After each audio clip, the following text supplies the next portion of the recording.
Hey guys, hey ladies, hey friends, hey foes.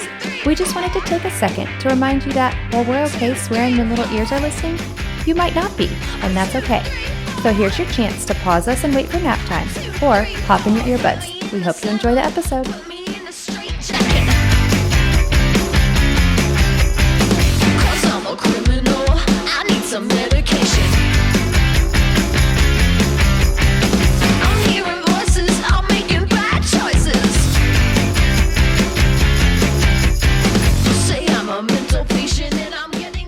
Welcome back to another episode of Done Playing by the Rules. My name's Janelle. And I'm Jenna. And if you today, are watching on YouTube, you see we yes. have a third screen. So today we have a special guest. Her name is Virginia. Virginia, do you want to say hello? Hello, everyone. Today's episode is going to focus on kind of all of life's struggles and all of us that choose to persevere. And if someone in your life is struggling, how to know when you can help and how to know how to walk away and how to establish good boundaries. And so a little preface to this is Virginia and myself, Janelle, went to high school together. And we knew each other and we like had circles that like kind of came. Would you say that we had circles that kind of overlapped a little bit? Oh, absolutely. Yeah. And then I always thought she was super rad because we went to like a very conservative school and she didn't really seem to give a shit about that, which I loved. And, you know, everybody goes off to college. Nobody keeps in touch. Facebook wasn't a thing. And so you just kind of forget about all these people. And then I ran into Virginia again at a mall in Minnesota, probably 5 or 6 years ago now. I was with my husband and I think our first kid was under a year. Virginia, do you remember when I ran into you at the mall 5 or 6 years ago? I absolutely do not. Okay, so I saw Virginia in the children's section of Nordstrom, which is our favorite place to hang out when we had a 1-year-old. I said, we talked for maybe quick 5 minutes. There were kids running all around. It was crazy. And I said to my husband after we walked away, I distinctly remember this. I said to my husband, she looks even more beautiful than she did in high school. Aww. And well, no, because a lot of people, you know, we were 10 years out or whatever by then. And I was like, ugh. But when you see somebody who's become strikingly more beautiful after high school, you're like, okay.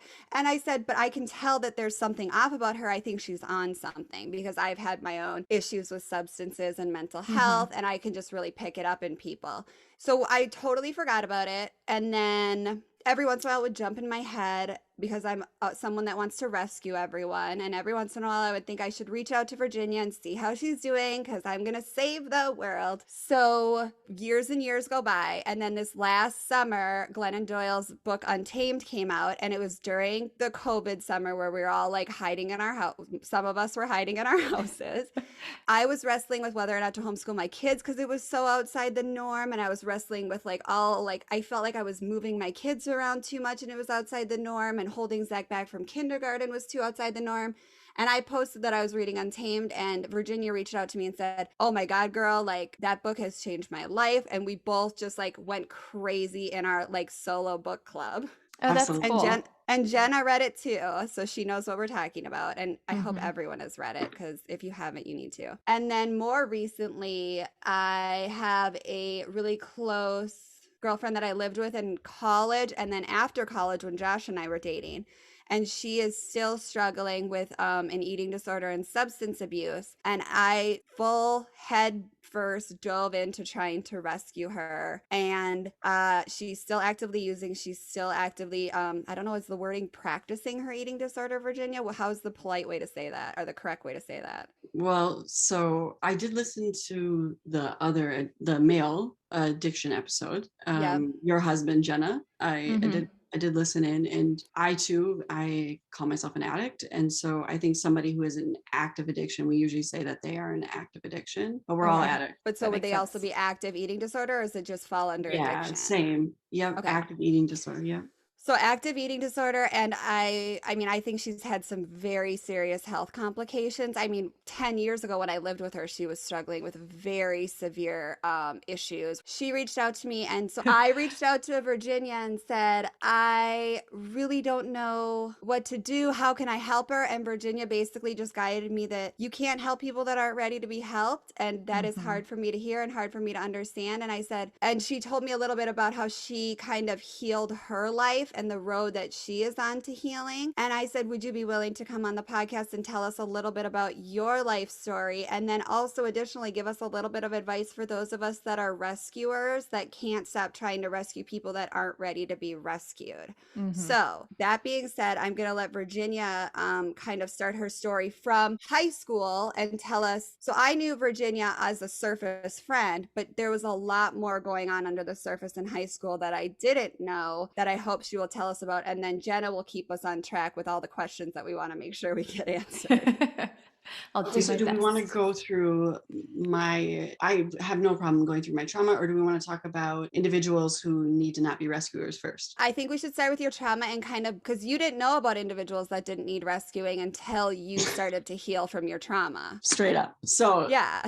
here is like this is my trauma wrapped up in a bow. This is a quick version. I'm actually going to go back a little bit further for you so you can understand. Okay. My dad left when I was 2 years old. It was the first time I saw anorexia. At 8 years old, I was molested for the first time and I started smoking. Both of my cousins committed suicide. I was molested in my younger years previous to high school, but I did carry that all through it.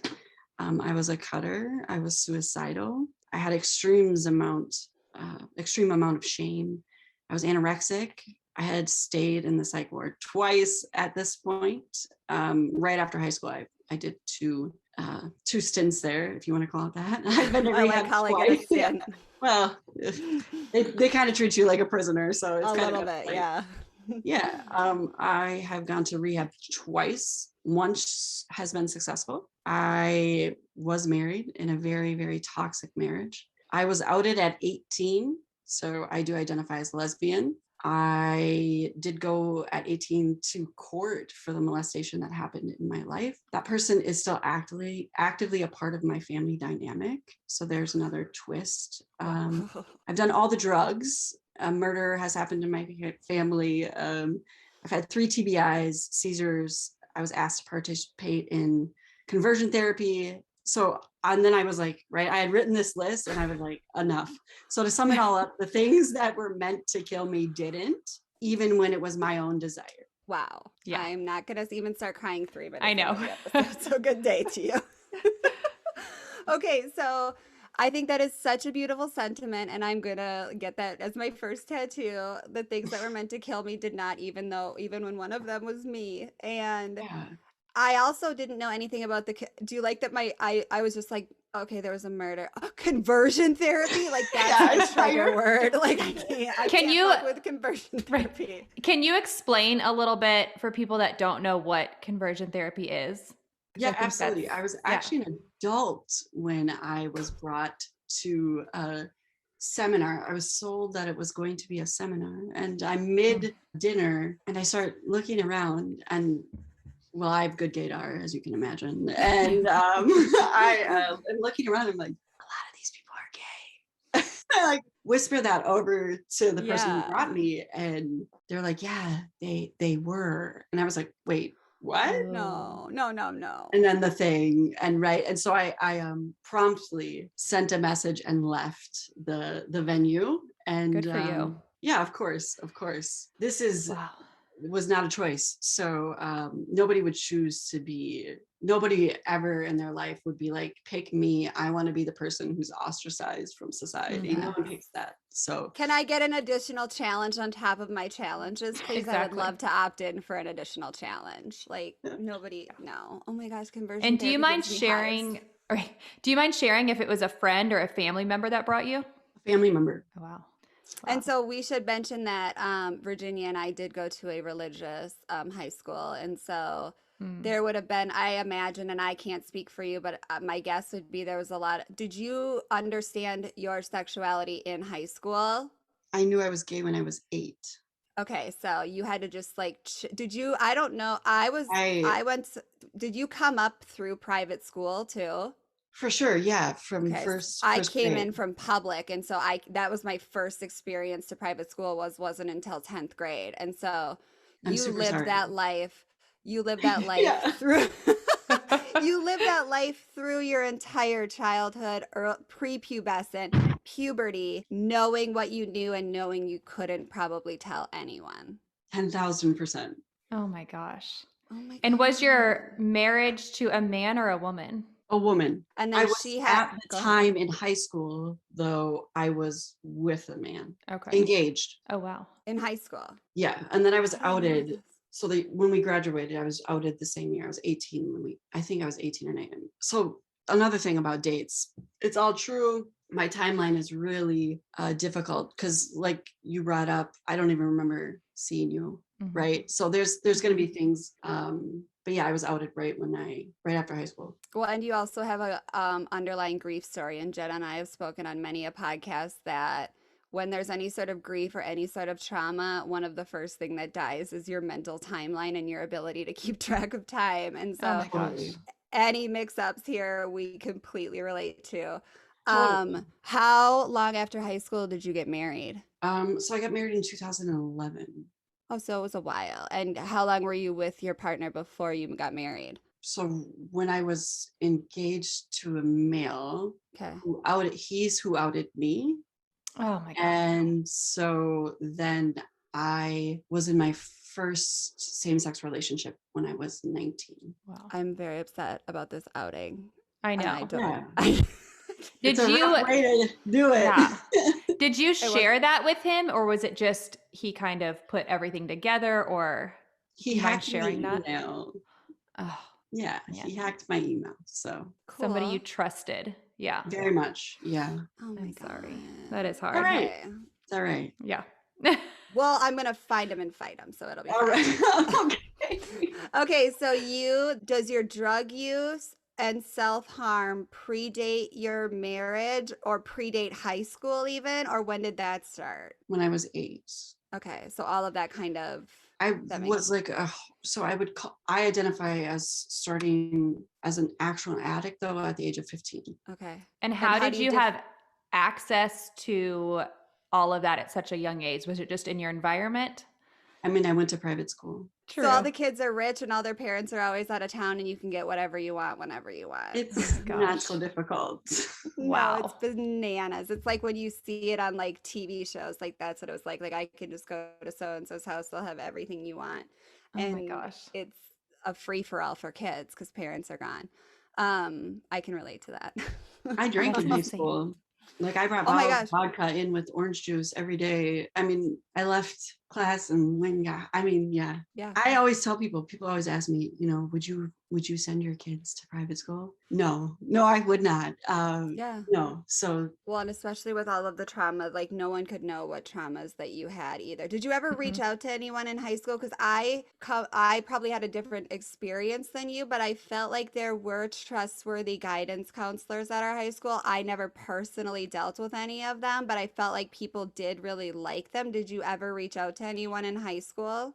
I had a specific professor who I'm still close with, who Mm. I did, her and we maintained a relationship and we still maintain one. So yeah. Yeah, Aw, there were that's people wonderful. at our high school that were so goddamn wonderful. That Yeah. but they had Yes. to be sneaky about it. They couldn't be open about it. You couldn't be open about supporting women's reproductive rights. You couldn't be open about any of that.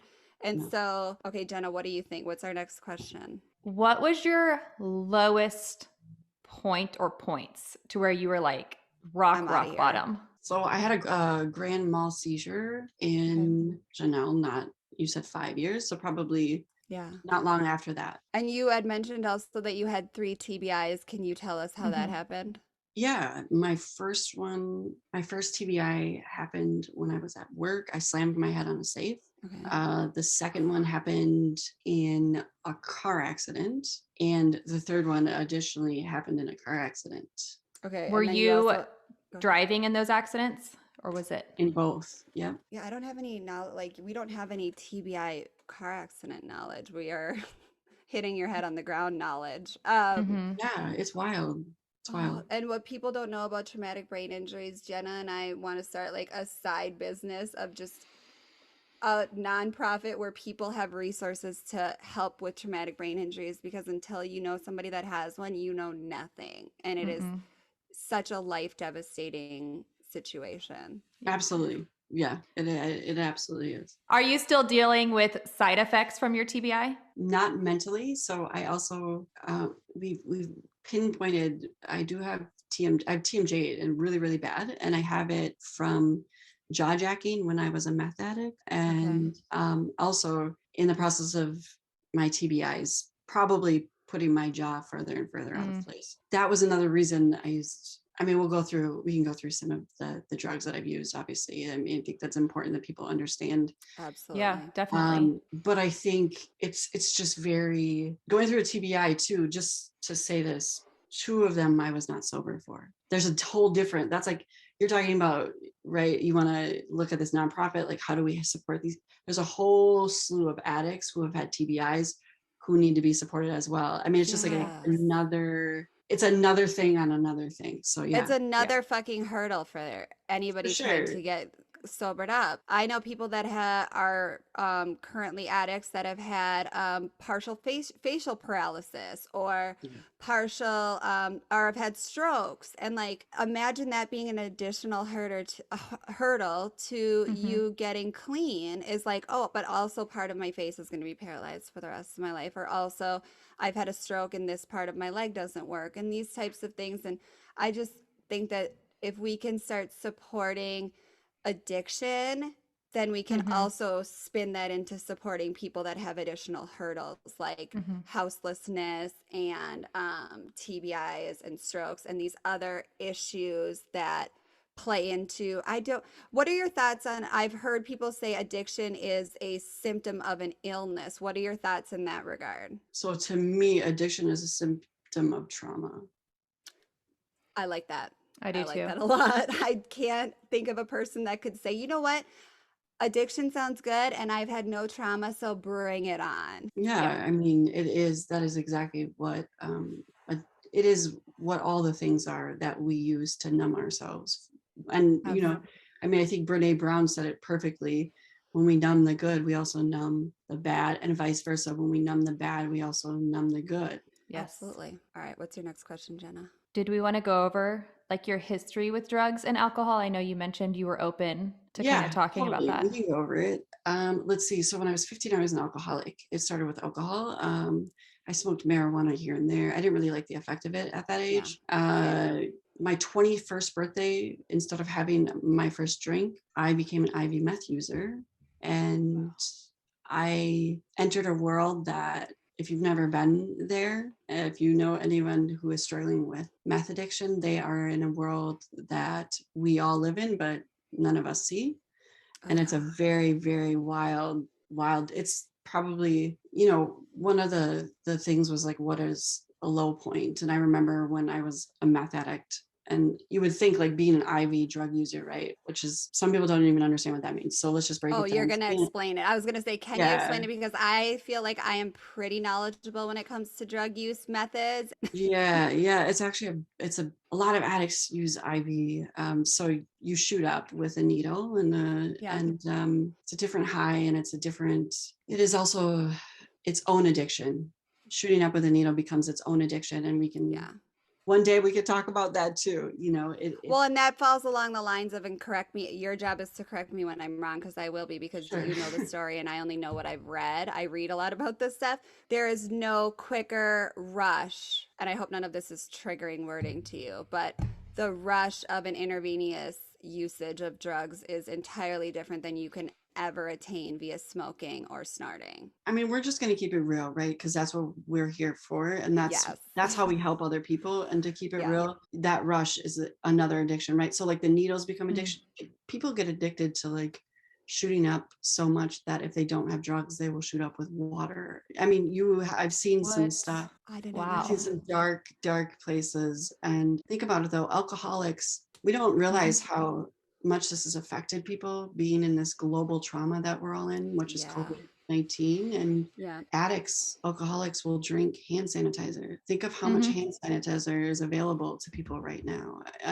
I've seen some dark stuff, but yes, you are correct. It, for me, absolutely was another addiction, the rush. I never even thought about that because if you think about it, like as people quit smoking, sometimes they give them like a placebo cigarette. And because it's a part of the addiction, you would even shoot up water just for that humanoid feeling of doing the repetitive next thing. I remember after I did get sober from methamphetamine, and I stopped my IV addiction as well. And I remember the first time they took blood, I looked at the nurse and I said, if you're going to take blood, you better put something back, in that's even better. And she looked at me like, oh my God. And I was like, well, it's true. Oh my God. I can't even. Yeah, that's Wow. one of those things that you're still going to always have to get blood draws and stuff. Yes. So that's always going to be a thing. Yeah. So I think about it. Yeah, of course. Yeah. Mm-hmm. It's not triggering. It's just more of like a reminder of like, yeah, you did the thing. Well, and I think that's something that we can also touch on is once you are, and I don't know if you consider yourself like,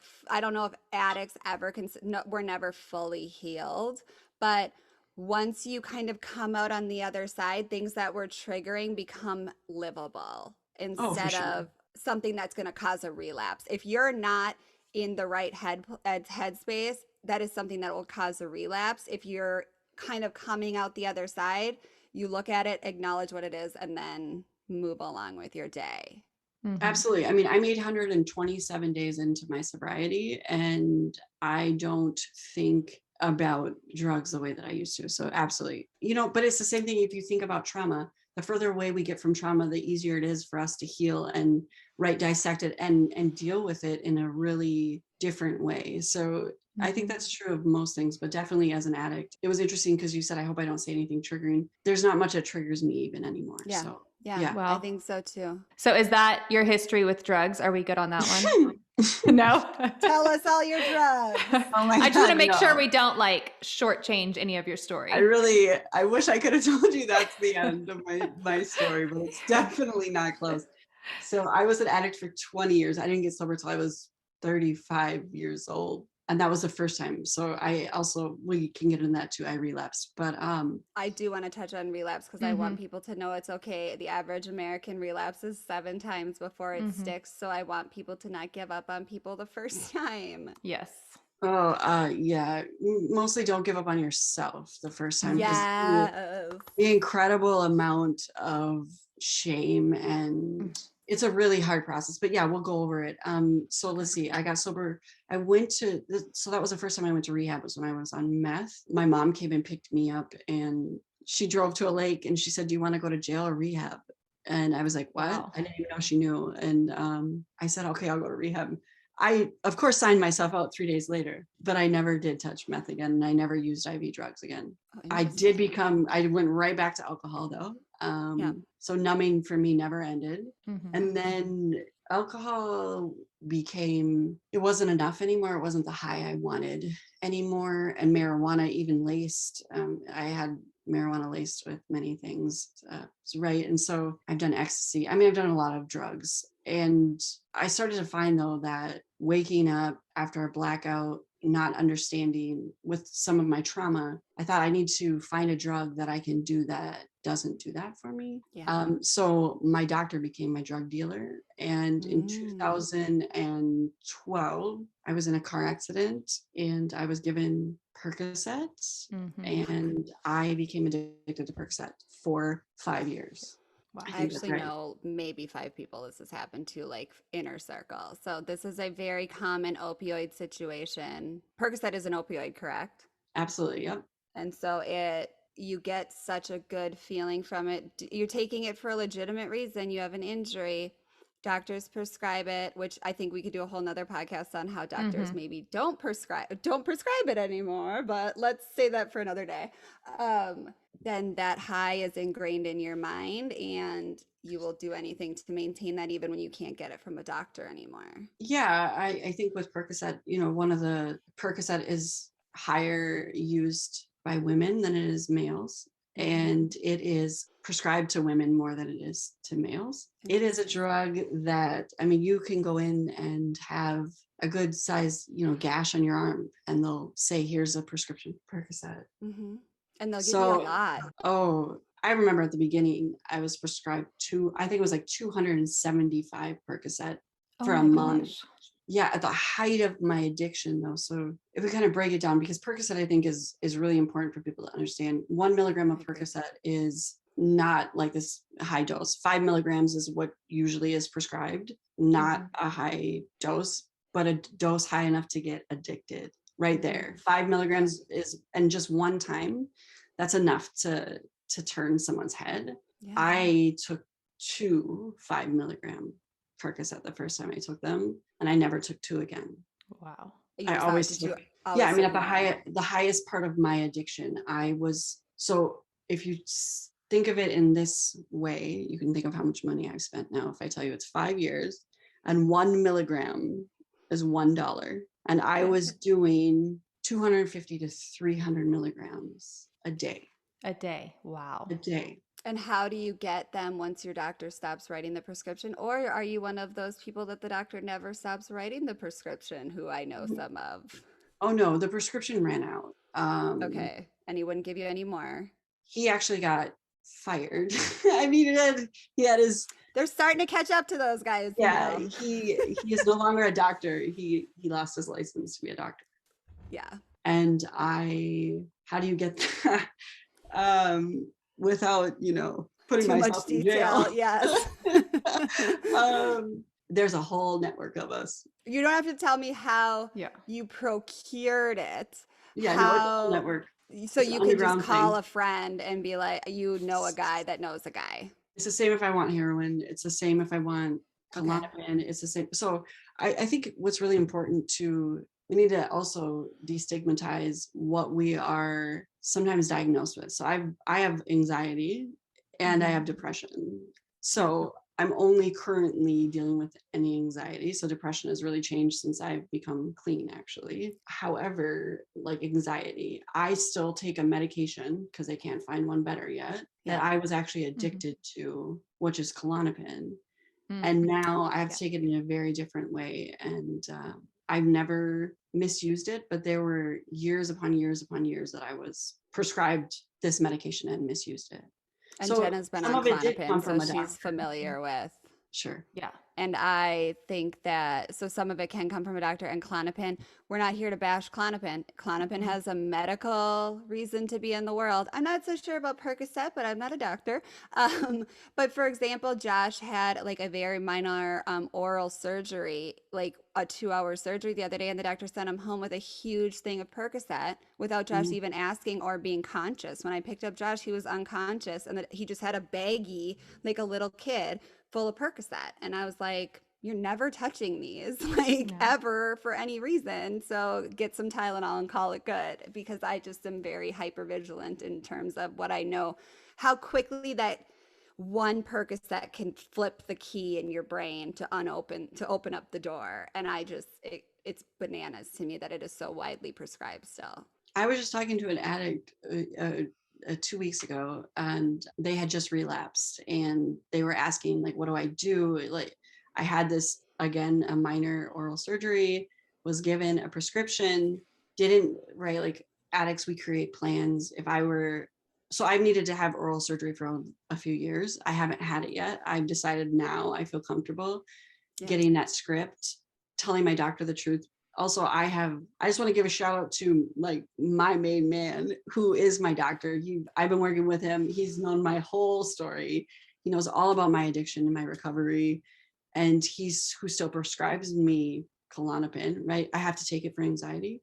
And the thing about that is we have that trust process of, this is on you. This is my journey, right? I get to choose to be clean or not. But I think what's really important and very, very much needs to be said, keep taking your fucking medication, please. Yeah. We try every time my we gosh. end this podcast. You cannot stop not taking it. Take Do it not. and take it and take it for as long as you need to. And even if it's scary, I feel like if you're taking a medication that feels scary to you, like for example, myself, I didn't feel comfortable just because my family has such a strong history. And myself, I needed Xanax. My doctor and I have the same relationship you and your doctor have. And I said, I need extended release Xanax, so I can't get high off it and take it as needed, because I'm not the type of person that should be taking things as needed. I need to take it in the morning and then you're done, girlfriend. And so I if you take can mine find right a before bed. yeah, if you can find a Same. doctor that you can have that open dialogue with, especially if you're in an addiction right now, and you can say, this is where I'm at, I'm always going to be this way. I need you to keep like make sure that we're both honest with each other. And if I start looking like a liar, you called me on it, stick Yeah. with that doctor. Yeah. Through And the and fact through. that your doctor has taken the time to get to know your history, because when you're saying all of this, I guarantee you, or I can almost guarantee, those doctors didn't ask you about your addiction history or even if you had one. Because personally, when I was taking Klonopin, I didn't know until a good 3 years later that it was even could become addictive. No one had ever told me that. And then I was expected to just get off of it on my own. And it was miserable. And no one had ever even mentioned like anything about addiction or anything. And I have a history of it in my family. Same, obviously. I don't want to like act like Yeah. I don't. Same. I think what's really important to say is, yeah, I tried to get through Klonopin. I was trying to get off of Klonopin at the time. It's when I had my grand mal seizure. Actually, I Wow. was about 7 days with almost zero sleep, and finally my body had a seizure to shut it down. And nobody tells you, just like when my doctor handed me Percocet, he wasn't like, you're going to get addicted and I'll see you in 5 years. Right. You know, yeah. Yeah. That's a fucking absurd. I still can't get over that he gave you 275 pills of Percocet for like obviously reason why he has no license. But anyways, moving along. Janelle's gonna have to do a full episode by herself where she just talks shit about Percocet and doctors that prescribe opioids. Did you ever have any family members during all of this time who tried to intervene, or friends? Only my mother. Only your Only mom? mother. And did she twice. know? Okay. Did she know during high school and everything that was going on throughout? And do you have any tips for a mom who might be listening that wants to intervene? Yeah, let's do this. Okay. Let's do it. Here's the thing. If this is my stance, I'm saying this as my stance. So let's just talk about the rescuing. This can kind of come in with the rescuing, okay? Thank you. I need it. So here it is. We only save people who can't save themselves. So that means if children are involved, that means if there is a partner who you know is in a narcissistic relationship with a drug addict and can't do anything, right? So this has to be very specific. I'll say it again. We can only... I'm writing it down. I did Thank too. you. And I'm watching to make sure you are. I am. We only save people who cannot save themselves. Okay. So chills. So storyline, right? Within the last year, my great niece, I removed her from a situation with parents who, and I did that, and I still cannot see her, but I saved her life, and that's where we're at. But instead of saving her parents, I saved her. Wow. Because I can't save her parents. Mhm. She was the only person I could save.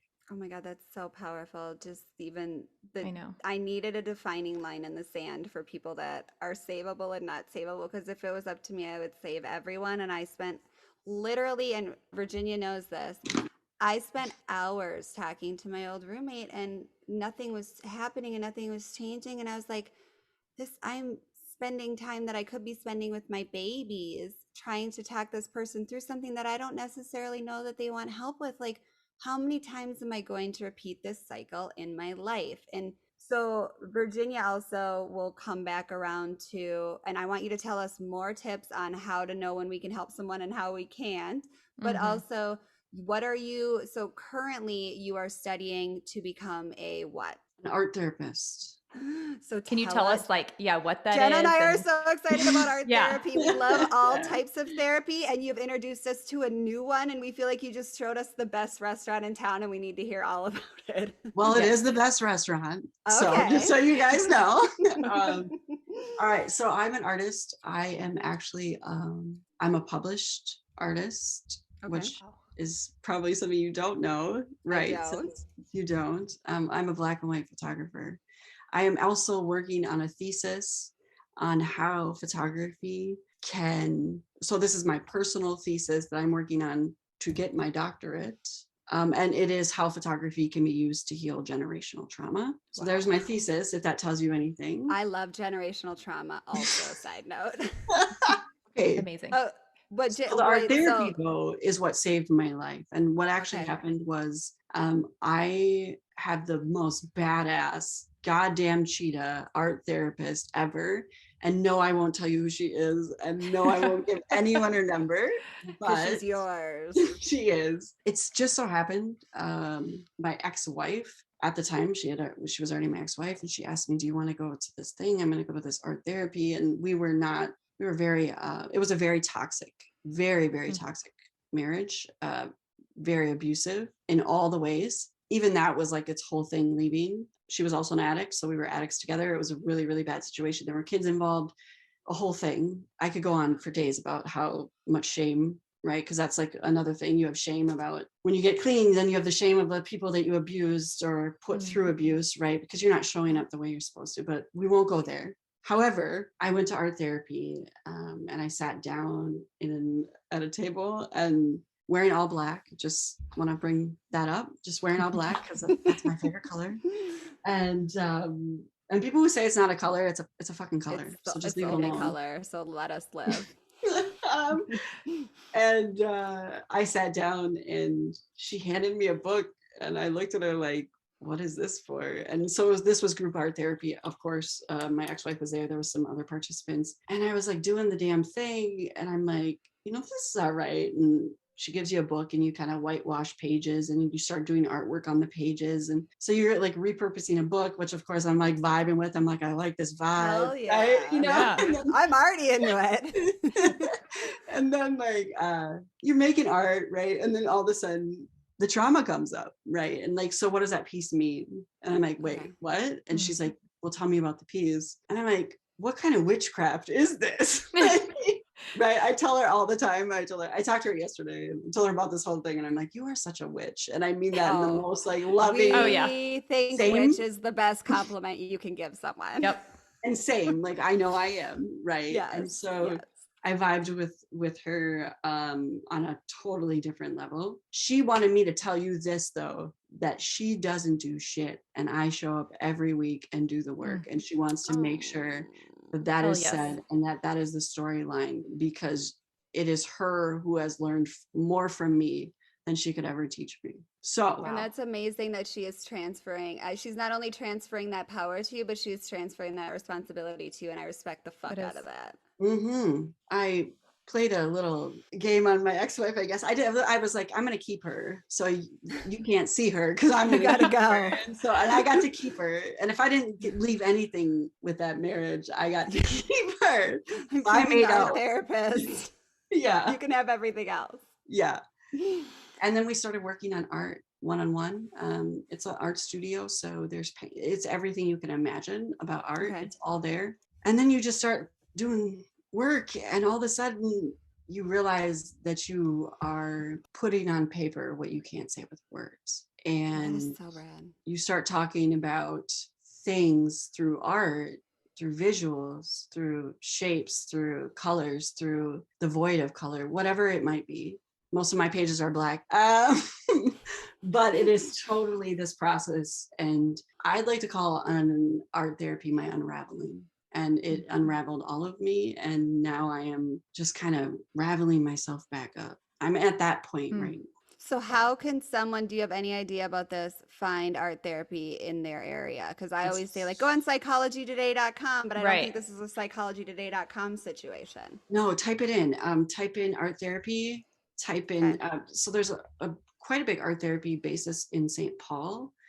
There's only one school in Minnesota, which I will inevitably be at shortly. But there's only one school in Minnesota that you can be an accredited art therapist. So Adler is the school, and I'll just say that. So if people really need resources, Adler is a really good resource. They can get you connected with somebody. The internet is a really beautiful resource as well. It's not this underground thing like it used to be. It did really used to be underground. It's now starting to become a really big art form. And I know that my mom, My mom went to a couple inpatient treatment things, and they would do art therapy there, but Mm. I'd never heard of it used outside of an inpatient treatment center. And Mm-hmm. so for that to just be a sole focus, I think is something I was even unfamiliar with. Yeah, so imagine trying to now, as you've decided, well, okay, I'm going to be an art therapist. Then you're going to try to do next level art therapy. And that is when I become licensed, I hope to do actual black and white photography in session therapy. Oh my God, I Wow. love So that. that's a So whole cool. new realm that hasn't even awakened yet. So here I am to do it. Oh, that's so kick-ass that you're doing I'm- that. That's so cool. So I who love can it go so to art therapy? Is it addiction? Is it any Anyone. kind? Anyone? Oh, that's so Kids, great. I have so Kids is what's going to be my next question. Oh, Jenna totally. would love. Jenna loves this stuff for kids. Yeah. For sure. I have a partner, and between the two of us, I have a grandbaby from my first marriage, and he is with Aw. us quite a bit. And then there's 3 others, and 3 of the 4 are in art therapy. Oh, that's so awesome. That would be That's my so great. dream. Yeah. Mm-hmm. And they Jenna, oh want to my draw all gosh. the time. And, it's a really Yeah. cool thing because when we talk about like, what if we don't have words? Well, let's draw, And so Mhm. today, going into I had the day off today. And so I was going in with my grandson to the grocery store, and he goes, well, I don't know how to write all the words. And I said, well, draw me the pictures. And he Yeah. did. So it was Aw. like that really like cute moment. And, Yes. Oh my God. And my son has done that. And my dad had a TBI, which then led to dementia, Alzheimer's, and all of that. And he was a very successful artist Mm. throughout his childhood, adult life, and everything. And then he lost the ability to see pictures. And so all his paintings came out abstract, but you could tell how he felt and Mm. what he was going through in those paintings. And I actually have one. We have like a meditation room because that's a huge part of our healing in our lives in our house. And I have a picture that he painted from one of his happy and more glorious moments. But then you could tell, like, when things were tough, like his paintings were dark and messy and chunky. Like he used a ton of paint. And it was just so amazing to me. Like that was one of the only skills at this point. He's not even great at walking. He's not really communicating, but he could still communicate through his art. And so I think that is just so powerful. I'm so jazzed to That's find an awesome. art therapy. I know. Yeah, no, I think art is like love. It's a universal language, and Mhm. we all see art differently. And I think that's what makes it even more beautiful is that, as a photographer, last year, this was right before pre-COVID, I actually started an art exhibition, and it was 12 of the most traumatic events of my life photographed. And I was the subject instead of it being somebody else. And I remember distinctly doing the shot where I used a needle and holding that up to my arm and taking that photograph and doing all the things. And when you work with black and white photography, it's very unforgiving, just like life. And you can always see somebody's pain if you really look. You You can can, really feel it I through a agree. picture, Yeah. even. for sure. So, what is a usual session like when you go to art therapy? Because I know we've talked personally about what to expect when you first go to a therapist. And I feel like this is a whole other realm. Like, obviously, you're not going to just sit in a chair and talk. So I think it's really important to say this because I was in art therapy groups and then I was in individual therapy. And I really want to say this for anyone who is an artist who is listening, or anyone who doesn't believe they are an artist, but you actually are an artist.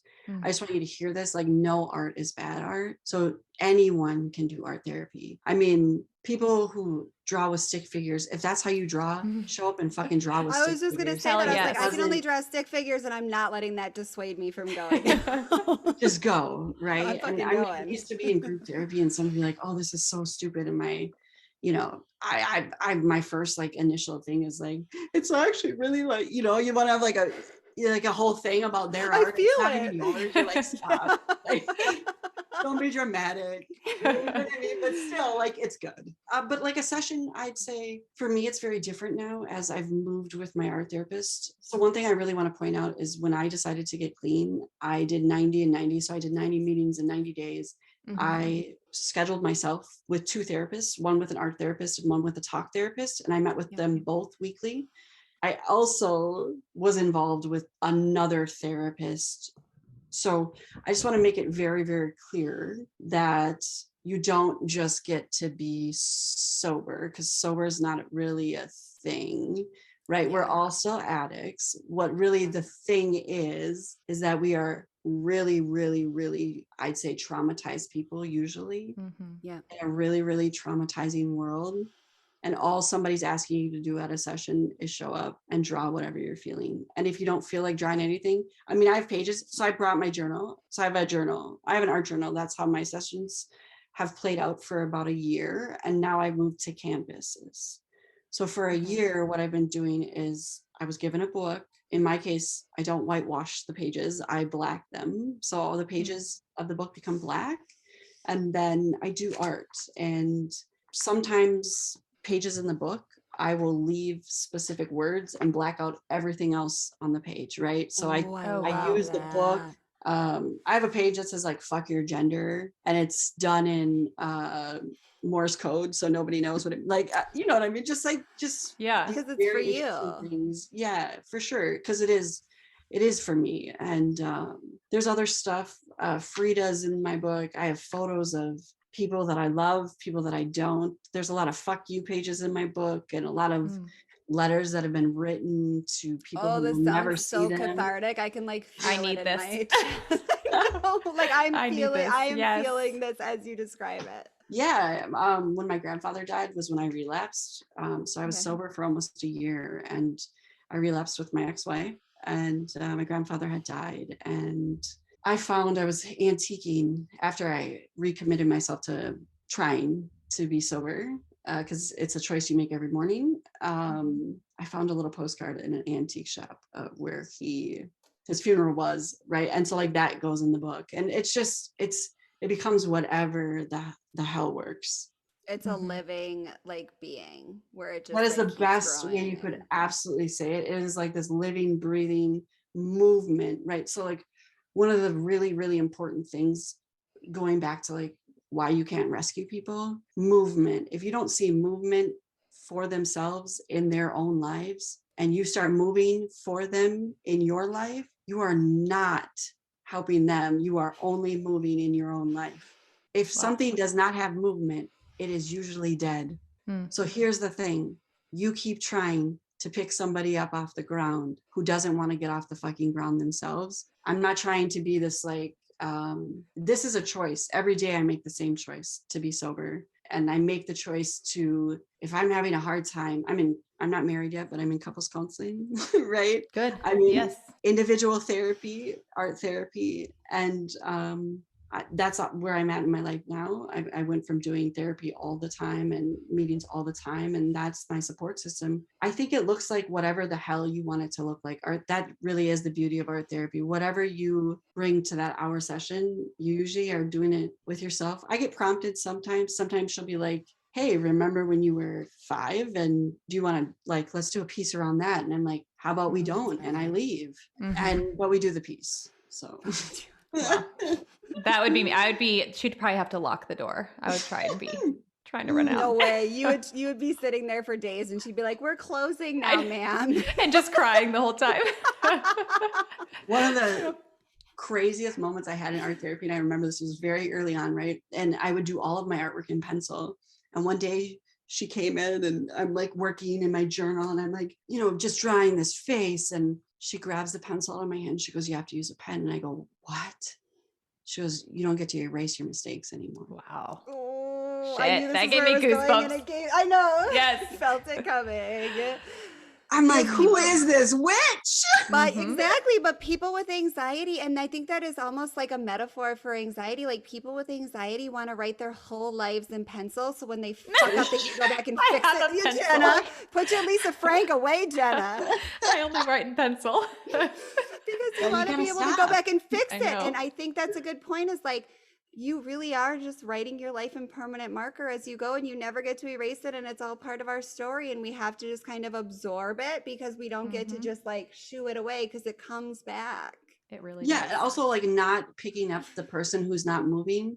I think it's really, really important also. And I'll just touch on it quick. If we want to go back to art therapy, we can, but you can lecture me as long as you want. I know this is directed at me, and I deserve it. It absolutely is. I As know, long I as need you it. know. This needs to be an intervention, not to mock interventions, but I need an intervention. And this another situation came up last night with another person that I think I'm 99.9% sure is using substances and has come back into my life in a way that is triggering to me. And I'm once Mm. again trying to say to my husband this morning, how can I help her? And he's like, Mm. you can't. You have to stop it. And I was like, I don't know how to stop, Josh. I Let me don't tell know you how how to you can stop. help her. Can I tell you how you can help her? Yes. Block her. Fuck, I know I did, but I forgot I forgot a couple of areas, and she snuck back Yeah, in. you gotta block her everywhere. Yeah. It's so much work on the email though, and I'll do No. it tonight. I promise. Okay, deal. And I will hold you to that. I'll check in I later. promise. Okay, perfect. Okay, but so here that brings us to another question, and I think it Sure. goes right along that line. Advice for anyone watching from the outside, how to help a person without entangling themselves. So is it just a cut and dry? If they can help themselves, you don't help them? So let me give you a little backstory, right? So this is my very sibling. Okay. Okay. I was in active addiction. I had a sibling who was in active addiction. Okay. I called to do an intervention on my sister. Well, you were at you Right, and I can say that. And then the lady who she accepted. It was like a whole thing, though. I let Yeah. the whole family in at 5 a.m. It was, she hated me for a bit. It's fine. We're good now. We dropped her off at rehab, and then the lady turned to me and looked at me, and she goes, "When you want to get clean, here's my number." Wow. And I was like, "Oh, she had Shit. asked me, and I was like, "Oh, I'm clean. I'm good. good." Yeah. Yeah. I wasn't, but No. to say that, so right, that was, I think, in the most loving way that I can say it to you, is that even she went back to using and it didn't help, and I've never called again. And so I did all of the things that I knew I could do, and when I couldn't do anything else, when all of the things had ran out, because you're not going to walk away from this and be like, well, because Virginia said this, now I can just let it go. You won't. You're going to still do the thing, and you're going to still try to save, and that's okay. Because sometimes we do need people who rescue us, and sometimes it does work. But when you have exhausted every single resource available and they haven't shown up one time to use that resource, you then are stepping into your own addiction. And that is being addicted to saving people. Oh, that if I have any addiction right now besides coffee, it is saving other people, and no, none of them want it, and I just keep forcing it on them. It is inappropriate at this point. So this is important. You can't will them to want it. You will not love them enough to get them sober. You will not be able to show up enough to get them sober.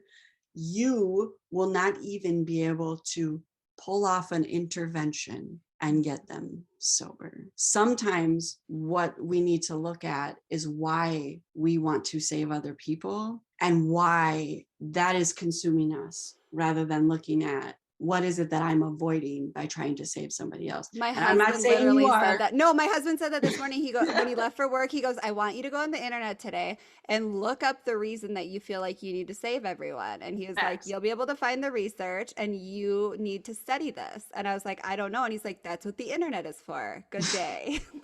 Facts. You can't save anyone. Okay. And even if, and see, that's the thing. And what you were saying is, even if I could save them and get them to take the first step, nobody stays sober not doing the work. So am I going to stay there and hold their hand through every step of the work too? Like, no, they don't stay sober unless they do the work. So I'm really wasting my time, even if I do get them to go somewhere. You know what I mean? So what's really important for you is to re-listen to this episode and remember those exact words you just said. I will. I promise. Jenna knows how much I love re-listening to the episode. Oh, I know. This one I will, because I'm learning so much. Okay, so Virginia, so if someone you love, like say it's a spouse or a parent or a child, is dealing with addiction, what do you do? Because personally, when my husband was struggling, sometimes I hate to say it, and I'm just going to say it because we're open on this podcast. Sometimes I was the one that wished I was the one with the addiction, because it was so hard not intervening and not being able to basically save him. And I was at such a loss, and I didn't know anyone else going through it. I had no resources, and being on that side of it was also a huge mental struggle. And it led me down paths mentally that were not healthy as well. So what do you suggest somebody who is with somebody or in a, a family relationship? What do we do to help others? Yeah, let's go through that, right? So the first thing that I pause, and then I start thinking, what is true of addicts? So addicts build grit. And by grit, I mean, if we could use addicts to use their power for good, we would save the whole I fucking say this world. all the Yes. time. We would. And I promise you that is the truth to its core. We can find any way to do anything. Let me tell you. They're the I have most done some stuff. powerful beings on the planet. They are Hulk and Spider-Man all rolled into one, but for evil. Why can't we resource it into good? Because you have to do your trauma work, I right? know. If you don't do your trauma work, if you don't do the thing that is the reason you are the addict, you will continue to be the addict. You're just on a vacation from your addiction if you're not going to do the hard work. That's why you relapse. Yeah. Yeah. And I know that sounds simple, but it is why you relapse. So here's the thing. You have a spouse, you have a partner, you have a loved one, whether that be older or younger. I think it can become a very toxic relationship very quick, because an addict is never. So I'll say this about myself and not about anybody else. I was the best narcissist in the world when I was in active addiction. I am not a narcissist when I am not in active addiction. And what I mean by that is everything was about me. I could lie to you about anything. Anything, right? yes. And so you know that, right? Because you got lied to. I can tell you were lied to. I'm sure. Yeah, you guys are not alone, right? Addicts perfect lying. Perfect it. Again, if we could use our powers for good, it would do a lot. I'm hoping we get there before I leave the planet, but we'll see. We're gonna figure it out. Yeah. But I think the most important thing to do is remember that we are all the same distance from the ditch.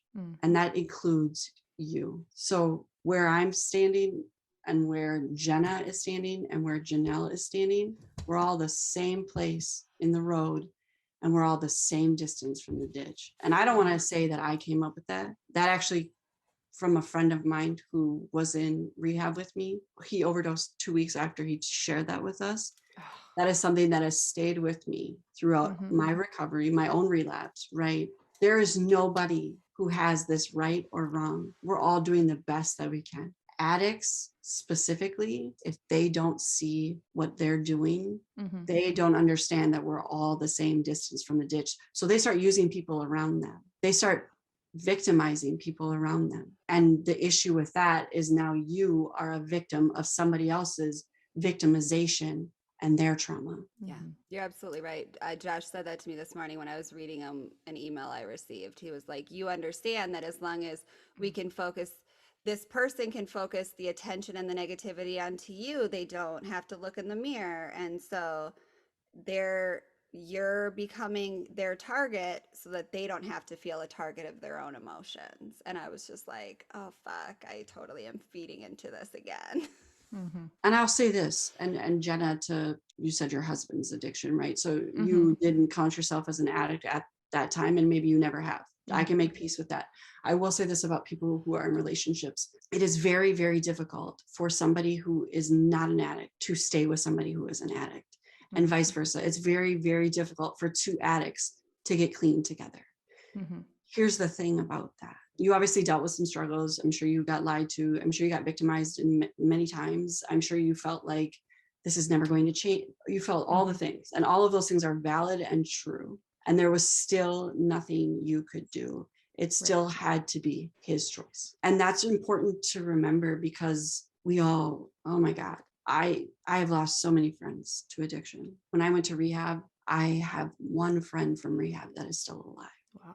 And that tells you the truth of addiction and the truth of what it does. And it is slowly behind all of this misinformation and behind all of this misguidance and behind all of this like uncompassionate, right? I'm not saying don't love the person.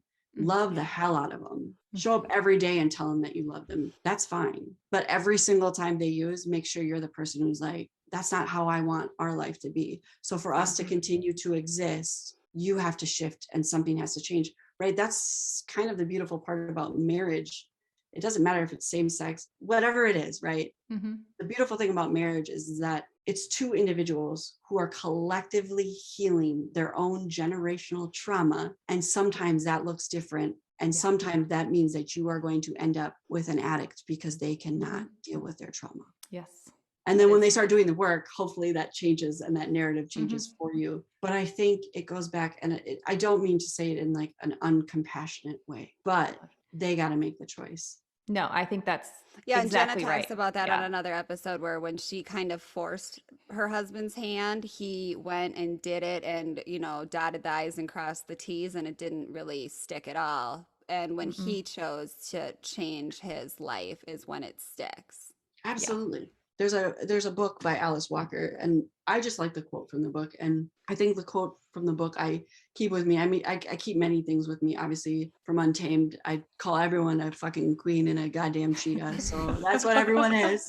I don't care who you are. But Alice Walker has a very, very beautiful way of putting it. And we are the ones that we have been waiting for. And I've talked about this quote, and we need to stop. So like I shared with Janelle, this is why your podcast is so incredibly important, because we have to stop hiding. It doesn't matter what race, what gender, none of that matters. We need to stop, and we just need to all tell our stories. Because here's the thing, us telling our stories, that's what saves people. Yes. Right. Jenna, you sharing your story, it's your story from your husband's trauma, right? And him trying to deal with his trauma, whatever that is. It's not any of my business. We don't even need to go there, but your story is not the same as his. And you need to remember that. And your story is so important to tell. And a lot of partners forget to tell their part, because the addiction part becomes the biggest part of the whole grandiose storytelling, right? And really what we both need to do as individuals in a partnership is tell our stories, because both of our stories can collectively heal a whole legion of people if we just tell our stories. Oh, that's so what we want. Yes. Yes, that's all we want. When we were going to start this or not start this, we were like, what if we could help one person? That was our whole goal. Like, what if we can help one person by not hiding under a rock and not sharing our story? And every week we get a dozen people that we've helped. And if those dozen people can go talk to another dozen people, what if this can just keep spreading and a whole bunch of people can feel like they don't have to hide in their closets with their shame anymore? Like, that's all I want in this world for everyone. That's the quote, right? We are the ones that we have been waiting for. We're not waiting for somebody to come in, next year, and we're not waiting for we're already here. So let's heal each other. Well, I want to point out real quick on your sharing your stories. I think that is so beautifully put. And it's something that I've been really working on with my husband, because when I lost my parents, that was my trauma and everything I went through. But I also have to realize that he has his story. And even though they were my parents, he had to hold down the house, deal with everything he saw me in a deep depression. I was pregnant at the time, as well as he loved my parents. And my mom was somebody that was huge in his sobriety. And when he started sharing that part of his story, I never realized how deep into grief he was until he opened up and started sharing it. And I was like, oh shit, you also have a story, and I've been overcome with my own. And the fact that we can share that together and have grown, that relationship has just been so beautiful. And I think that is a wonderful point, that we all have our stories, and it's not just the person that's currently suffering and is in the forefront of it all. And I think that is beautiful that you said that. Okay, ready? Here I come. I'm ready. And I know this is going to sound like I'm trying to fix people again, but I won't, I promise. But all right. I'm just going to ask for advice on how I can secretly fix people without being naughty. No, okay. Oh, okay. There is a certain someone I am thinking of, and this is a person that I reached out to you about. What is your advice? Let's pretend that this person that is struggling is listening to this episode right now, and they think I am 36 years old. I have fucked up my whole life. I'm in so much legal debt. I have no driver's license. I have a record. I have had seizures. I have partial paralysis. I am too far gone. There's no point in getting my shit together. Or let's talk about another elderly woman that is 65 years old that has never dealt with her childhood traumas, and it has haunted her whole life. you have been, what's the polite way to say, you have been in the low places. And I assume there was probably a point in your life when you, and you've said this, there was points in your life when you said, there's no coming back from this. I'm better off checking out. What do you say to a person that thinks, I'm too far fucked, I can't come back from this? Because you are the ultimate mascot for someone that can be too far fucked and come back and make a kick-ass comeback. So what do you say to a person that says, I'm done for, like, I'm just going to ride out this addiction and let it roll? All right, sure. First, I say I love you. No. And I understand. And I know what it's like to be curled up in a ball and to think that that's it, that the best life I will ever have will be, I will wake up, I will get my drugs, I will do my drugs, and then I will get up and I will do it again. So 5 years ago, I was married in an abusive relationship. I was in active addiction. I was using with children in the home. I had never gone to college. I mean, I'll just be honest and just as frank as I possibly can. I was doing shit with my life. And then really what happened for me, and I will say this, the first time that I got sober, I did it for my grandson and I ended up relapsing. And so I was in a meeting and I was at a meeting and the speaker was holding a baby girl and she had a pacifier in her mouth. And I remember him holding her up in front of all of us. And he said, I'm going to speak on her behalf, the words that she can't tell you. And he said, I'm going to need you to be sober so we can be together again. And I realized if I ever wanted to see my grandson see like the real version of me, I was going to have to show up and do a lot of hard shit. And I then started doing hard shit even before I got sober. I enrolled in school. Nobody told me to do it. I enrolled in school. I decided to keep going to see the witch.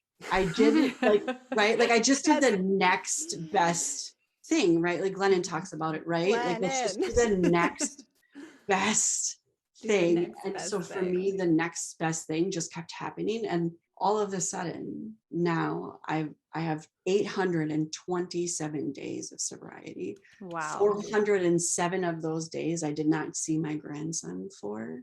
Wow. He was kept from me, right? Like there's multiple trauma that happened while I had to get clean. Yeah. And I think the best way I can say it to anyone who is listening, because I didn't know what 30 seconds of being clean would look like, but I knew that I didn't want to die. And I really had to get, and I did. I overdosed 3 times during my drug use. I mean, by all means, we shouldn't be having this conversation. Absolutely.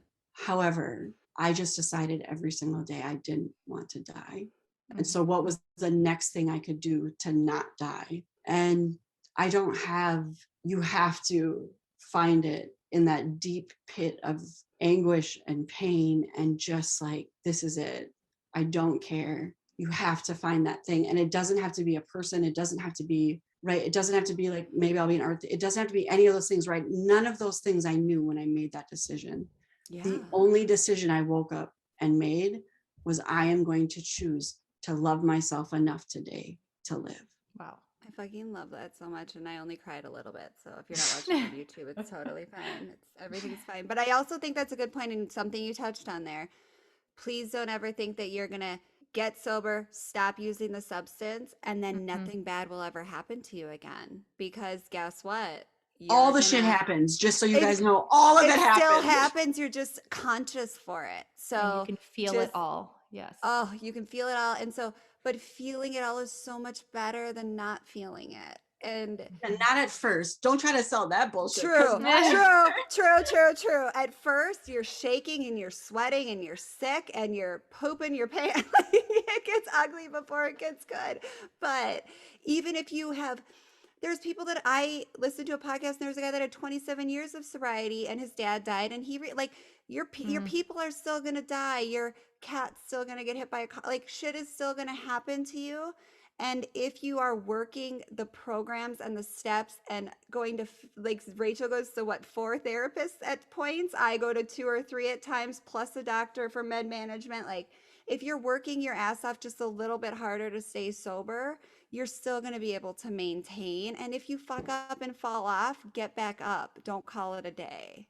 Right. Yeah, no, if you fuck up and you get off the wagon, which I did, like I did that many times. This didn't just happen one time where I had went to an actual facility and then relapsed after that. I had tried to get sober so many times on my own, Mm-hmm. which, by the way, I just want to make sure I say this to people who are maybe in active addiction. Please do not try to get sober without Agreed. contacting somebody who can help you, whether Yeah. that be a doctor, if it's an interventionist, whoever it is that you can receive healing from, and however that looks, please do not try to get sober without that happening.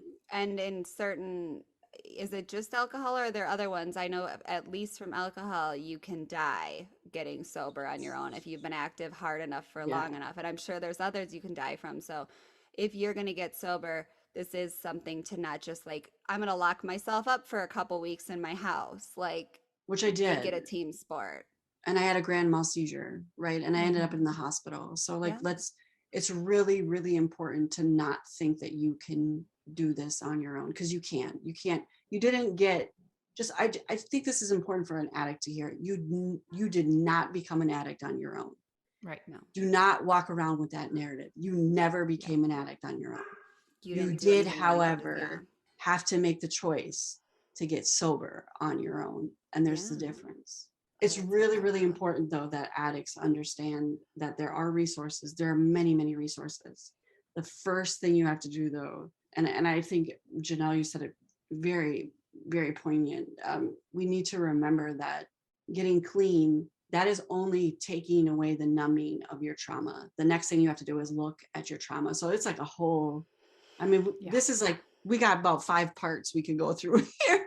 Yeah, But like I getting think that's clean what's is getting important. to first base. Now getting to second base is let's Yeah. look at our traumas. Getting to third base is actually doing something and addressing your traumas. And like we could make this in many analogies, but removing the substance is step one. There's a shit ton of steps after that. So know that you're not just going to be able to be like, I'm throwing all my liquor away. And that's the end of the story. Like, let's just be honest, addict to addict, whoever is listening right now, you just buy new liquor. So just stop wasting stuff, please. Yeah, you're wasting money. Yeah, I mean, really, right? Like, let's just be honest about it. Yeah. Let's talk to that. I think that's the other issue. People act like addicts are, and you can't like speak to them, or like, there's not this big divide between all. We are all traumatized in some way or some form in our lifetime. And the people that you meet who aren't traumatized, God bless them and universe bless them, or whatever you believe in, whatever it is, great. But also at the same time, really, really remember that the person who's going to be hardest on themselves in a situation is the addict, not you. Yeah. Oh wait, Jenna, do you I have a quick question. I know you mentioned therapy. Do you go to AA or NA, or do you recommend that for anyone else that's wanting to kind of go down this path? Absolutely. I started with NA. Okay. I identified more with my drug use and that being an issue than I did with my alcoholism. Okay. That was silly of me, but anyway, I got to do more work on both of them later. So, but I think that that's a fair thing to say too, is I don't think people should just, it's like finding a good therapist. Like absolutely. when I quit drinking, I didn't know kind of where I laid on the spectrum. And so I did 90 and 90 at AA as well. And now I more so, due to, like you said, generational trauma and history, relate more to an Al-Anon situation. I know that one-on-one therapy is a better fit for me in regards to that. So there's no one size fits all. And if you identify more as an NA, or NA is Narcotics Anonymous, for anyone that doesn't know, AA is Alcoholics Anonymous. There's all the anonymous. There's Overeaters Anonymous. There's all the anonymous for any addiction you could have. There's Gamblers Anonymous.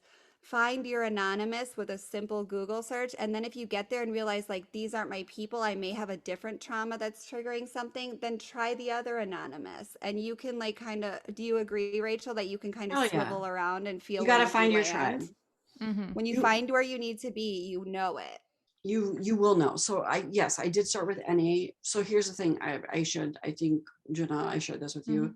It became very cliquey. It became like, I was like, oh, hell no. Like, Mhm. I already hate myself. I don't need to hate Right. myself more because other people got some, like, no, hell no. I need to like heal Yeah. myself, right? Yeah. So for me, the rooms didn't work. And that's okay Yeah. to say. And I'm going to say Yep. that. Yeah. So I started doing therapy twice a week. At the time when I started, I was only doing once a week. So then I started Mhm. twice a week. So I was like, I need more help. Good job. The other Yeah. thing, absolutely, there's no one size fits all. We all do We it talked different. about that in an episode that hasn't aired yet, and that Mhm. if you think that you need 2 times a week therapy, one day is talking about the problems, the second day is revisiting the problems. Like two Yeah. times a week is a rad amount of therapy. We're Yep. all for it. Yeah, and do whatever the hell you need to do. Just do Yeah. the thing so that you can heal the stuff. Hmm.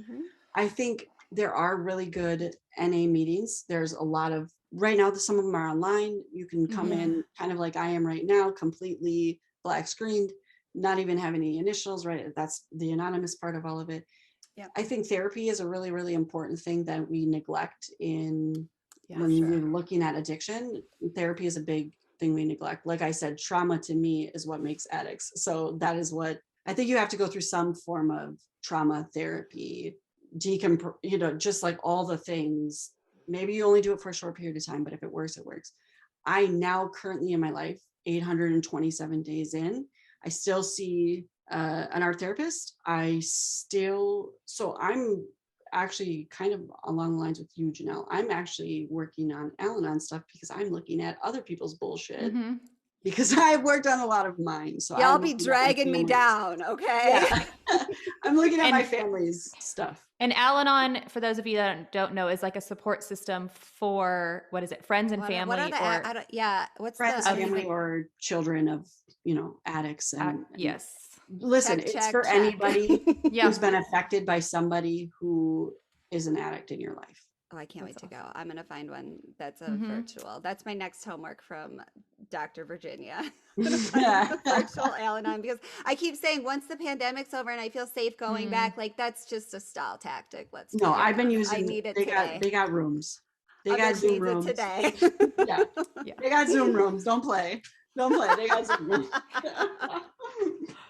Yeah, I went to Al-Anon for a bit and it was wonderful.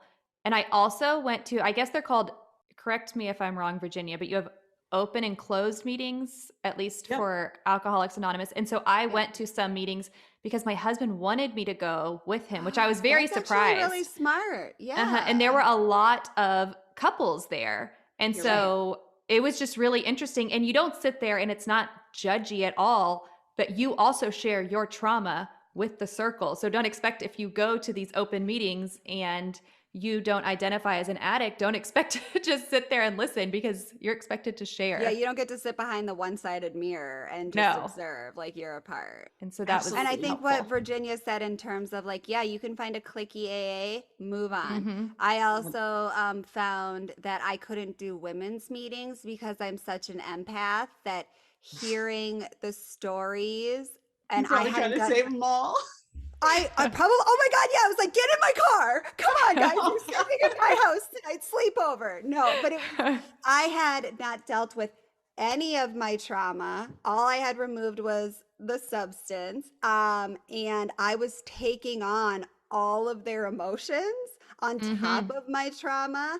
And so I started going to mixed meetings and speaker meetings so that it would be one person's story because I could handle one person's hard Yes. stuff. I couldn't handle 25 women's hard stuff. It was like I wasn't sleeping, and it was like Mm-hmm. I'm putting that on top of my trauma. It was not a good mix. I can And only so, imagine. oh, Yeah. can you imagine me? Like, I can fix you all. And I'm I like can. 3 days removed from drinking myself. And I'm like, let's all fix each other, right? We don't need this. Let's go to Dairy Queen instead. Yeah.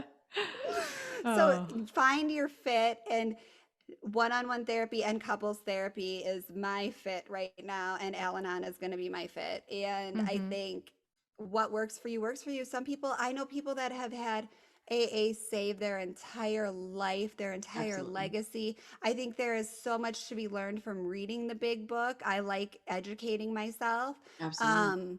And reading about your higher power and making amends and all of these things Mm-hmm. and getting rid of shaking off some of the shame is so important, and those are all principles of AA. But if it doesn't work for your trauma, keep on trucking. Yeah. Also. And a lot of addicts get hung up. And I just want to say this for the addicts who are listening. If you are, I know you are. Mhm. Religion can look however you want it to look. So do not use religion as an excuse. Agreed.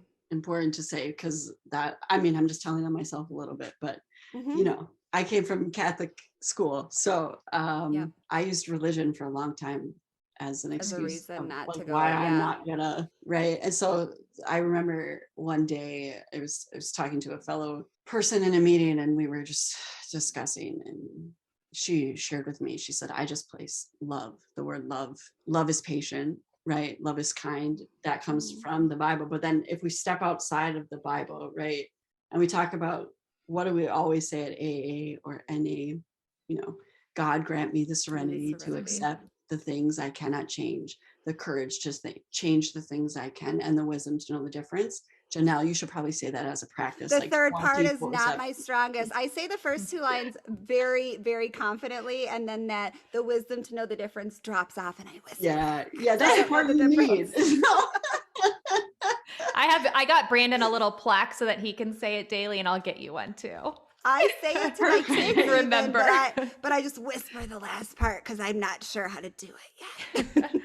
Well, she really beautifully changed it, and hers was love, grant me the Mhm. serenity to accept the things I cannot change, the courage, and it doesn't matter what word you put there, whatever word works for you. Because in AA you start it with love. It's the Lord's Prayer, or what is it called? It has the Serenity Prayer, but you start it with Lord, correct? And to just put love in is God, way better. yeah. So like, God grant me God grant me the Yep. serenity. So Yep. Oh my God, don't I worry love about any of that. that bullshit. Just fizz that out, clean And it if you out. find somebody that's like a legit old, they call them old timers in AA, like They the do. old school, the OGs, they're Yeah. gonna tell you not to let God can be whatever you want. And I remember in one of my earlier meetings, he was like, he can be your toaster. Your higher power can be your toaster if you want. Like, do not get hung up on the biblical stuff, because that, I really feel like a lot of the biblical stuff is a trigger for people right out of the gate. And so let's not add that to our list of issues walking into our first AA meeting. Yeah, I think you will find your tribe, whatever that looks like. You might build your tribe up of doctors, of therapists, of people in, NA or A or Al-Anon, or, there's food addiction. I mean, anything you could think of, sex addiction, they're all there. The thing that I want to say to the addict, though, is that once you find your place, don't stop going. Keep going. Yes. Keep going. And if you cannot possibly, so I was seeing 2 counselors at one time, and I came to a place where I knew it was time for me to leave my counselor, that we had both learned from each other the most that we could learn. And this is really, really important. Sometimes we feel bad, like when, I don't know why, as a human race, we feel bad when we make the best decision for ourselves. Yes. But sometimes it is you who needs to exit the situation, and not the therapist who needs to tell you to go.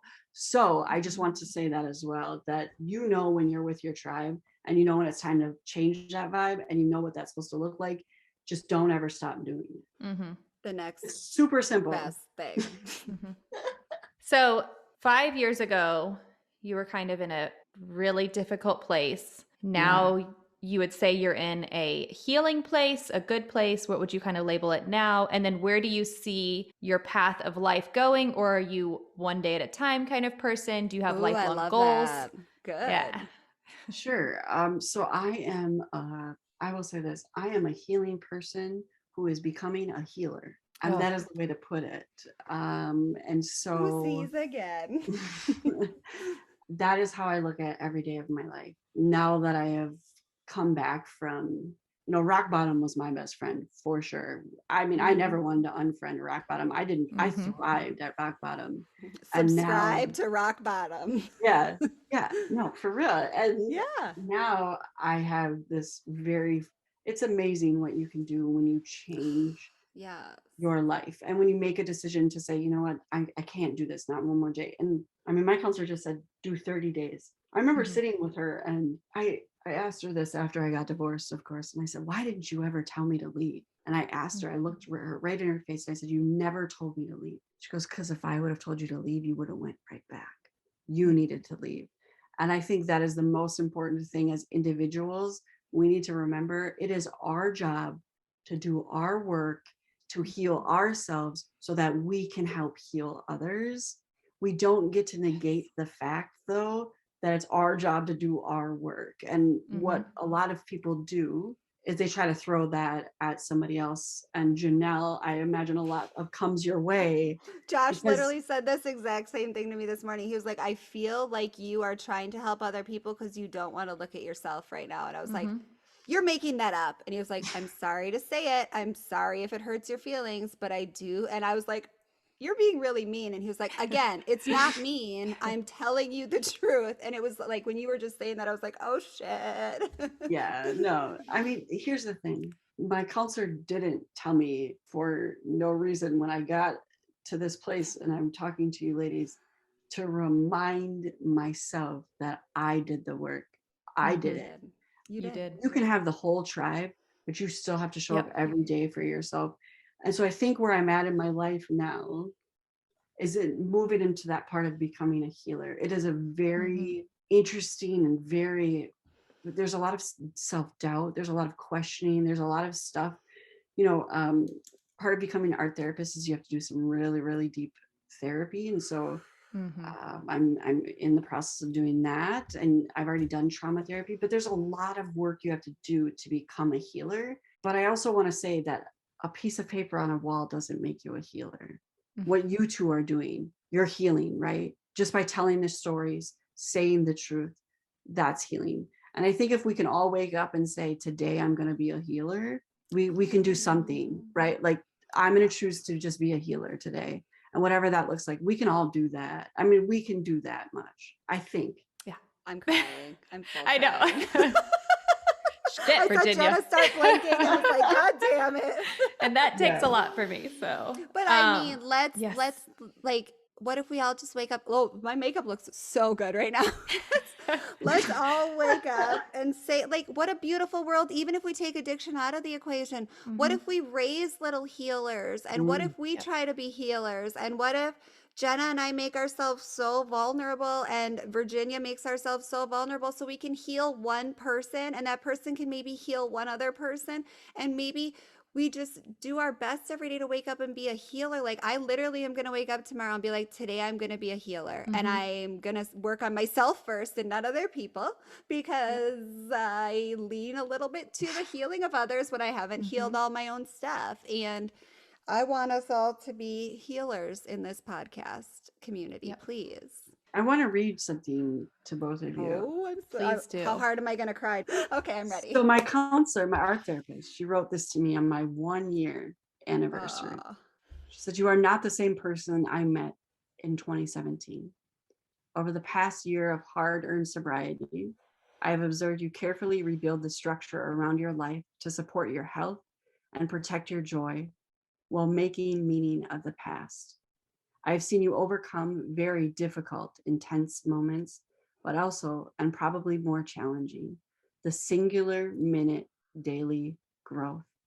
The activities, boundaries, self-care, vulnerability, and connection with others. Even when it's difficult, you show up. You show up for the group and for yourself, to find belonging, to hold hope, to connect, to hold your values, to make meaning. You choose yourself over addiction every day. Over the past 2.5 years, I have watched you tirelessly apply your strongest self to actively change your neurology, to build your brain and neural pathways to produce different reactions, feelings, and outcomes. It has been a pleasure to bear witness to your process, your setbacks, goals, and achievements, and sit with you in that duality. I am so thrilled to see what you will accomplish in 2.5 more years. On your 1-year sober anniversary, I hope you feel that you have earned the right to trust your process, and also the possibility for what life might not only look like in the future, but feel like inside. I know I speak for the group now, the past and future members, that we are happy to walk with you on your travels and future adventures. And I think the thing that I take from that is this: we are all just walking each other home. So let's fucking take care of each other. Good day. I have to go now. I know. That's so good. Yeah. That gives so much light and hope to an active user that is listening to this right now on what a beautiful world they can come into if they put in the work that you've put in, Virginia. Yeah. And I think Fucking it's hard really, work. It's yeah, this has been hell. It's been harder to not be an addict than it was to be an addict. And unless you've been an addict, you might not understand what that means, but it is so much harder to not be an addict. I promise you, it is so much harder, but it is so much, there's so much life. And what I really wanted to share with you too. So I just came back from vacation and I got on the plane and I had this moment and I thought, oh my God, this plane is not going to make it. This plane's not going to make it. And I came all this way and I'm not going to get to help anyone. And I won't get to see like my Cheetos. I call them my Cheetos because I'm a cheetah. So I won't get to see my Cheetos grow up. Right. And I'm going to miss everything I did this for. And I sat my ass on the plane and I waited to see what happened. And I continued to show up for myself and to say, even with the thought of imminent death, right? Every time we've become so accustomed, every time somebody gets into a car, right? Every time we walk by somebody who may be homeless, right? Every time we see the misrepresentation of, right, what is actually happening is traumatic racial issues in our world, right? Like there's a lot of shit that we are every day, right? It's scary to be a human. This year is a It's ball so of scary. trauma in and of itself, even if we skipped past all our childhood shit. Like, Yeah. let's be honest, this last So year get has on been the a full fucking trauma. plane. Yeah, but get on the plane and see what happens, right? Yeah. And so I here love I that. am, right? I got on the plane. I was terrified. I'm like, I'm not, I literally had one of these moments. And so I talked to my art therapist the next day and I'm like, I had a full meltdown. I thought the plane was going down. And she's like, oh, this is how you know you're healing. You're scared to lose the life that you have earned. And she was like, Yes. my work. And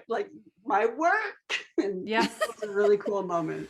But that it's is so exciting. And when you told me this story earlier this week, I think you had said that you spent so long wishing you could die. And now you've come to a place where the worst thing that could happen would be that you would die. Like that is the full spectrum of going from the lowest low to where you are now. That the scariest thing is you don't get to complete this joyous mission that you're on. And that is that is a complete book of healing. And everything that happens after this point where you come to a place where your biggest fear is not completing your work is such a fucking frosting on top of the cupcake. I feel like everything that happens from that point on for you is going to be so rad. And there's going to be shitty stuff. There's going to be gross sprinkles here and there. But everything that you do from this point forward is huge. Absolutely. I have no doubt. I'm addicts and people in recovery are not very good people at like praising themselves, right? But one of the we're really bad at it, if you guys haven't realized. But I am a badass goddamn cheetah. Fuck and yeah, you are. so is every single person listening. You all can do the same exact thing. You just take it step by step. You know, when I was trying to heal my image issues when I was younger, I remember somebody told me, pick 1 inch of your skin and tell that 1 inch of your skin every single day, I love you. I love you. I love you. And then the next day, pick a new inch. And by the time you have this whole being that you love when you get to the end of all the inches, right? So that's really what this is all about. Do it just like a little bit at a time. I love that. Yeah. That's such a beautiful thought. Slow down. Also, please, people, slow the fuck down. Please, I beg you, slow down, hear your body, listen to your body. If you're on the plane and you think the plane's going to go down, go through the feeling, do the thing that you don't think you can do. but also like when you get to that point of, oh my God, if I die, that will be the worst thing that happens to me. Start telling your story. Yeah. And I think that message goes across so many different levels: anxiety, depression, all of it. I mean, I know depression a lot of the time kind of goes with addiction, but as a person who struggled with depression, that is so beautifully said, because I've been in those points where that's all I want is for everything to end. And now to be in a place where that's the worst thing is just such a beautiful thing, but it doesn't mean that every day is easy. I mean, every day I have to wake up and fucking get on that plane and put on my seatbelt and expect some turbulence. But I have to do it every single fucking day. And it's scary and it's hard, but the world is just so beautiful. And if we just slow down and, like you said, listen to our bodies and listen to the people around us and just help one person. Yeah, I mean, I think it's really it's really important to remember that in the beginning of my recovery, when my grandson was not in my life, for 407 days, my art therapist told me, you will see him again. And for 407 days, I didn't believe a thing that came out of her mouth. And 407, on that 407th day, when I picked him up and I put him in my arms and we hugged, right? And we had that moment. I had therapy the next day and I was like, you fucking witch. I'm like, what voodoo is this? That is beautiful. Oh my gosh. Yeah.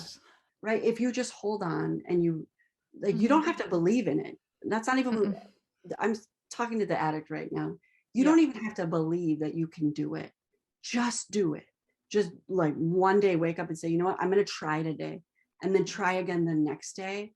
And just, you don't have to believe in the process. You believed long enough in your own downfall. If you can't give 30 or 60 or 90 days to your life, maybe you can't do it. But I would say to every single one of you, like somebody said to me, I dare you to do it for 30 days. And if you want to go back, you can always go back. You can. But I guarantee you won't want to. Yeah. Oh my God, I love it. Okay, Virginia, where are you going to be in 5 years? I will be married to my partner for sure. No. There'll be 4 Cheetos, maybe 5. We'll see. Oh, okay. I know. I spent most of my, like, while you guys were all adulting and, going to school and being moms and like all that. I was a drug addict. So I have a little making up to do. I was busy being a drug addict. I'll get back to you. Exactly. I will definitely be an art therapist. I will probably be in a practicing. I will be in a different division of art therapy, and what I mean by that is I will be doing art therapy the way that it helped me. And sharing that healing process. I will be working on a TED Talk. Yay. And a book. Yeah, and a book. Yeah, both of those two things, a TED Talk and a book. My counselor said you don't get to leave the planet without them. So we'll see what happens. I was just going to say that. I just inserted book for you and was just going to say, like, I'm going to insist on a book, please. I'm glad that your therapist has already said that that's a prerequisite to you departing Earth. So your planes will be fine until that happens. Yeah, I mean, really, the most beautiful thing, though, about all of that, what I can tell you is that I'll be sober. And you'll be healing people. Yeah. Oh, yes. This is the other part. You don't get to get healed without becoming a healer. So you don't get to earn the right to be fully healed unless you are willing to give your healing away. And I think that's really, really important. And we all need to remember that.